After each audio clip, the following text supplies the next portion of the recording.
Hi, I'm Tara Casey, Director of the Carrico Center for Pro Bono Public Service, and today we'll be talking about Veto session.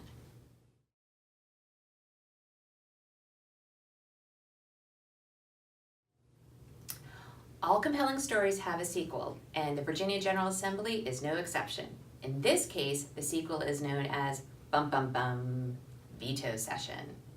On April 3rd, the Virginia General Assembly convened for a one-day session to consider Governor Ralph Northam's vetoes and suggested budget amendments. The governor's vetoes contained relatively no surprises. In an election year, legislation often passes that is known to be DOA on the governor's desk, but nevertheless signals to constituents and individual representatives' position on issues. Indeed, lawmakers were not able to override any of the governor's 17 vetoes, all of which were on bills sponsored by Republicans, including measures that would have restricted regional agreements on greenhouse gas emissions, restricted so-called sanctuary policies toward immigrants, and expanded catastrophic short-term health care plans. The real action during this year's veto session, however, occurred within the governor's amendments to the state budget. Now remember, this year's General Assembly was technically not a budget session. However, budget amendments are possible in non-budget years, especially when there is a projected surplus in the Virginia's coffers. What made the biggest news was the governor's proposal to restore licenses to some 627,000 Virginians by ending the suspension of licenses over unpaid court costs. A House subcommittee had killed a bill that would have ended the suspensions in spite of strong bipartisan support and strong passage in the Senate. Both the House and the Senate overwhelmingly accepted the governor's amendment. However, the language only applies for the coming budget year starting July 1, so further legislation is needed to make these changes permanent. Coming in as a close second in newsiness is the General Assembly's approval of the governor's amendment to fund improvements to Interstate 81, mainly by raising truck fees and diesel taxes statewide and adding gas taxes along I-81. The changes also include more funding for the Northern Virginia Transportation Authority and for interstate corridors across Virginia, including I-95 and I-66.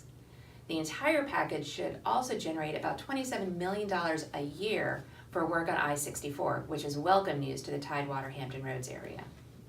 Last but certainly not least, the General Assembly also approved a $4 million appropriation to an affordable housing fund, continuing the governor and lawmakers' efforts to address the affordable housing and eviction crises in Virginia. However, other amendments from the governor were not so lucky. As Meghan Trainor once so wisely sang, it was nah to the ah to the no, no, no. So, what were some of the governor's proposals that were shot down? Amendment that would make it a misdemeanor to drive while holding a cell phone? Nah. Amendments that would have preserved a governor's power to name the state commissioner of elections? To the eh. Amendment to spend $1.5 million on outreach to encourage people to fill out their census questionnaire in 2020? To the no. An amendment that would soften language in a bill that allows prosecutors to charge drug dealers with felony murder if the customer dies as a result of a drug sale? No.